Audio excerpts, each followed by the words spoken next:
A huge Civ 6 update came out yesterday, and I'm actually going to run through it today. And if you guys did not know how I do patch notes and everything, because I have done them before, I have done them for Overwatch before, I basically go into these things basically 100% not knowing what it contains unless I heard something like before. But I basically go in without a script and I talk, and you guys can get my legitimate first-hand reactions and hear me screw up if you guys want to, if you guys find that interesting. So on November 17th, Firaxis released the Fall 2016 update to Civilization 6 on Steam, and it fixed a few things. And I've skimmed through it. But there's a few giant things I'm gonna hit. I'm gonna talk about AI tuning. I'm gonna talk about some new stuff that they added. I'm gonna talk about gameplay updates, and I'm going to talk about the UI, and maybe I'll hit multiplayer visuals.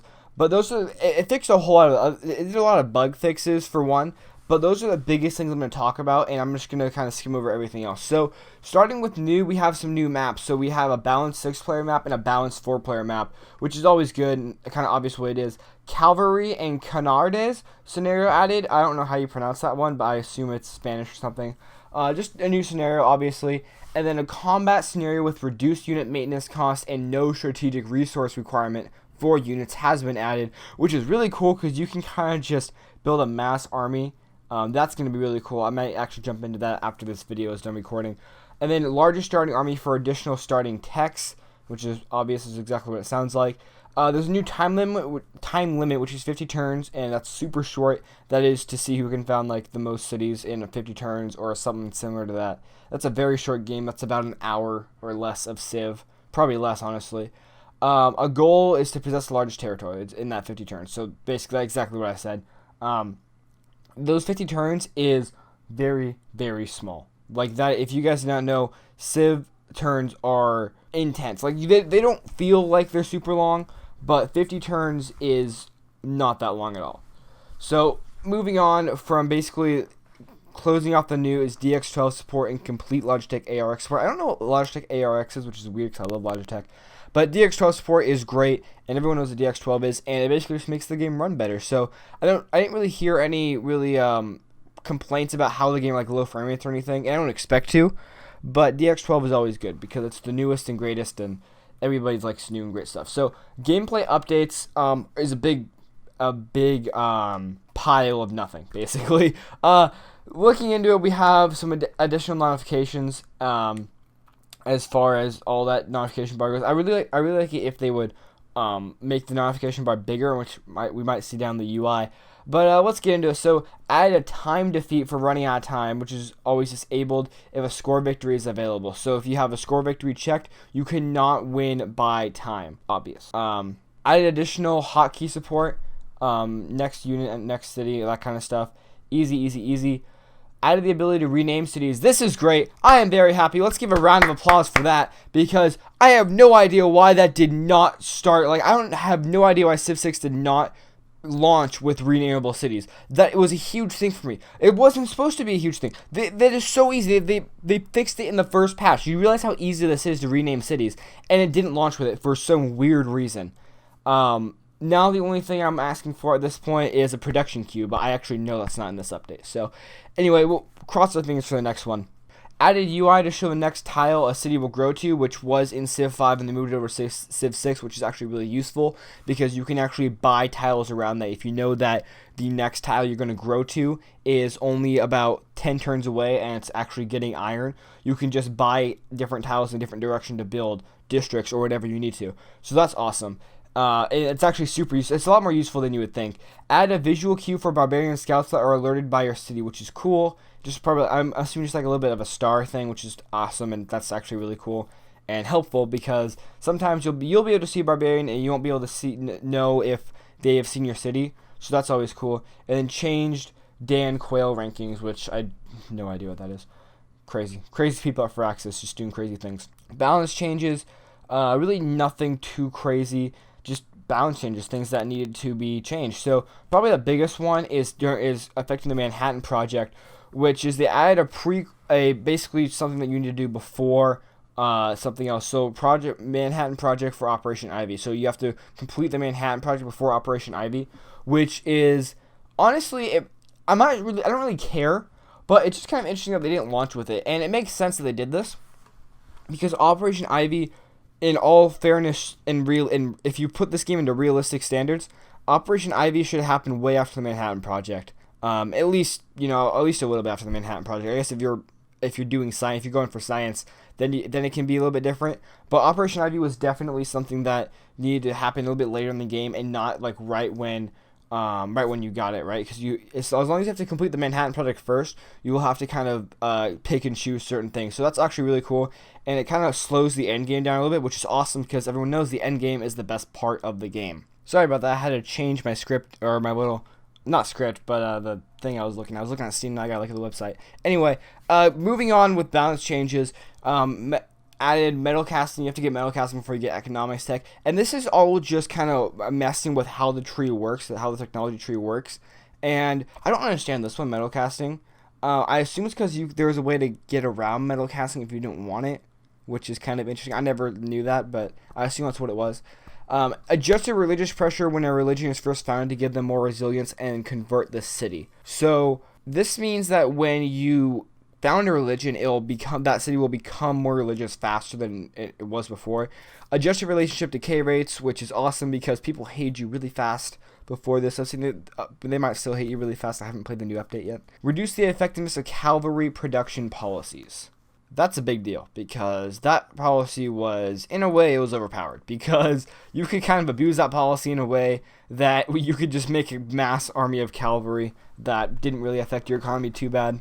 Reduced warmonger penalties in most instances and just adjusted how everyone reacts when returning a city. And then, as a little caveat here, the last city conquered from a player now provides a heavy warmonger penalty if you have Casus Belli against the player because you're wiping out civilization. So basically, this is going to, it's kind of like fancy developer words, but basically what this means is that it's going to reduce the warmonger penalty when you mess with a city, or when you either return a city after war or take a city after war. It will also reduce the warmonger penalty when using Casus Belli, and it'll kind of change with the whole warmonger system as far as points and everything goes. That's a big deal because warmonger penalties were huge, and everyone hated you as soon as you went to war with somebody. It was absolutely horrible. If you wanted to get somebody off your island or off your continent or whatever, you had to go to war with them, and you couldn't do it because everyone else would hate you. So that's a big deal. Reduced border incursion warnings if the troops are within their own borders. So that means that if you are right up next to somebody, someone won't get mad at you for putting your troops at the edge of your border, if that makes any sense. They'll still get mad at you, but they won't get as mad as quickly. This is a big one. The number of great works of writing slots in amphitheater has been increased to 2. It doesn't sound like a big deal, but that's a huge deal because that means you can get 4, 8, 10, however many writing slots with less cities. So that's an awesome deal if you guys are going for any kind of tourism or anything like that. If you guys want to create a tourist trap or whatever, that's really cool that the amphitheater now holds 2 instead of just 1. Increased counter-spy operation time, which is good because counter-spies were overpowered. Increase their cost of religious units and apply additional charges. I don't know what apply additional charges means, but I haven't played the religious game yet in this game. I'm going to be honest, I do not really dabble in religion in Civ 6. I'm not sure. I assume it was a problem or else they wouldn't fix it, but I didn't know that was a problem, so that's kind of interesting. Units may no longer be deleted when they are damaged. That's kind of cool. What that means is that you cannot go into somebody and get them down to like 1 health and then delete them to get your economy back up and then summon another one. That's kind of interesting. I wonder if they'll change that back because it was like that in Civ 6 where if they're damaged, or Civ 5 where they're damaged you can still delete them. I'm kind of interested to see if they actually put that back because that's a new change, and I actually think that actually might mess with the game a little bit as far as the economy and everything goes. Use Island Plates map to have more hills and mountains. Update Islands Plate map, sorry. That's obvious. Units may no longer remove features from tiles that are not owned by that player. Easy. Fallout now prevents resource harvesting, which I don't know why it launched like this, but when you are radiated, when your farm is radiated, you cannot take food from that because then that kills people. So I don't know why that didn't launch like it is now, but again, I don't understand half the stuff that Firaxis has done with this launch game. In a way, it launched like 110% of Civ 5, And then other ways it launched like 50% of Civ 5 where it didn't have a whole lot of stuff. Anyway, I'm getting off topic.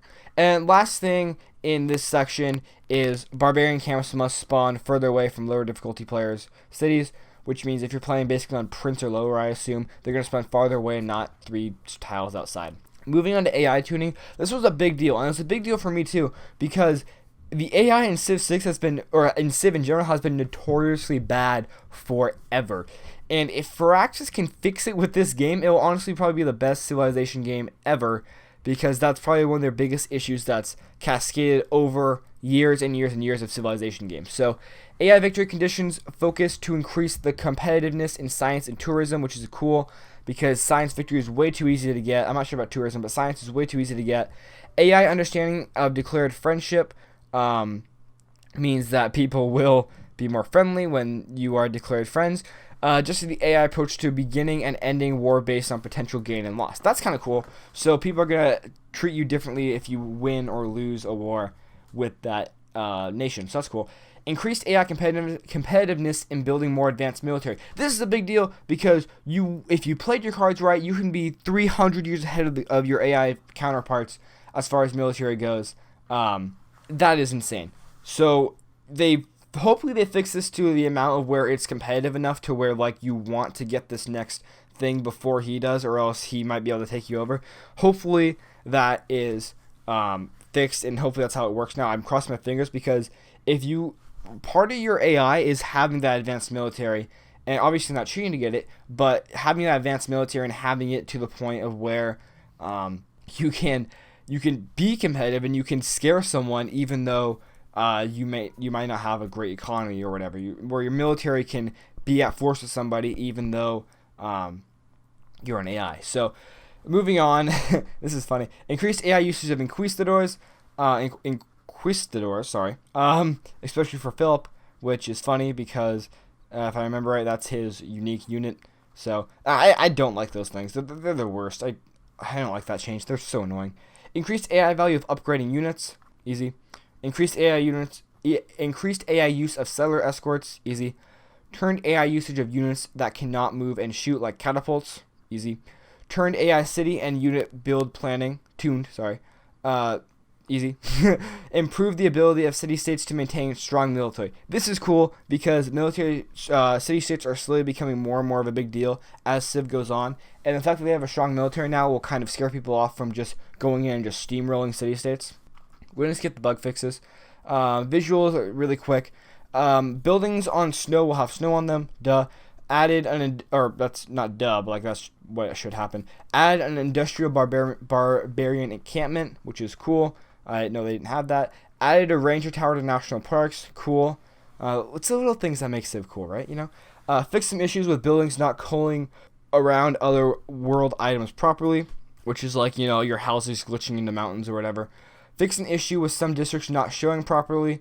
Miscellaneous polish applied to multiple improvements, districts, and buildings, which is just stuff like, some guy got bored one day and decided to make the houses look nicer, make the farms look nicer. So anyway, going on to multiplayer, turn timers are always disabled for the first turn of a new game. Allow multiplayer lobbies, private game stats to be toggled once the lobby has been created. Cap the max players to 12. I didn't know was it higher at one point? I didn't know that. Added land player name option to the option screen. Cool. Last but not least, I'm not going to get that stuff. So, UI, this is a really weird video. I like doing these videos, but they're kind of weird. Anyway, moving on to the UI. Added the number of specialists working a tile. Added some additional icons for espionage, promotions, etc. Added additional Civipedia shortcuts, including right-clicking a unit portrait, which is awesome because I didn't know that didn't work. And I was like freaking out because I was like right-clicking. I just thought my Civ was broken. It was horrible. It was a whole deal. Added the signature of the diplomacy action view / deal view so they can differentiate between duplicate players. Weird glitch, or not weird glitch, but weird thing that wasn't that big of a deal, but I'm glad they fixed it. I saw that on Reddit. It was kind of weird.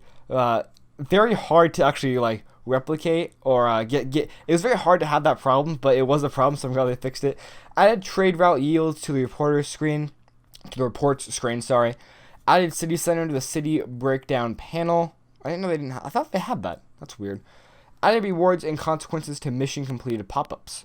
Updated the leader chooser when beginning a new game. Ooh, that's kind of interesting. I'm excited to see that.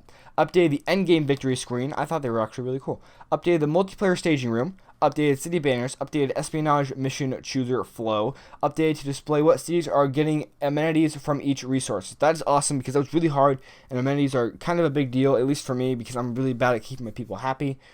Change the resource icon backings to reflect the type of resource it is. Easy.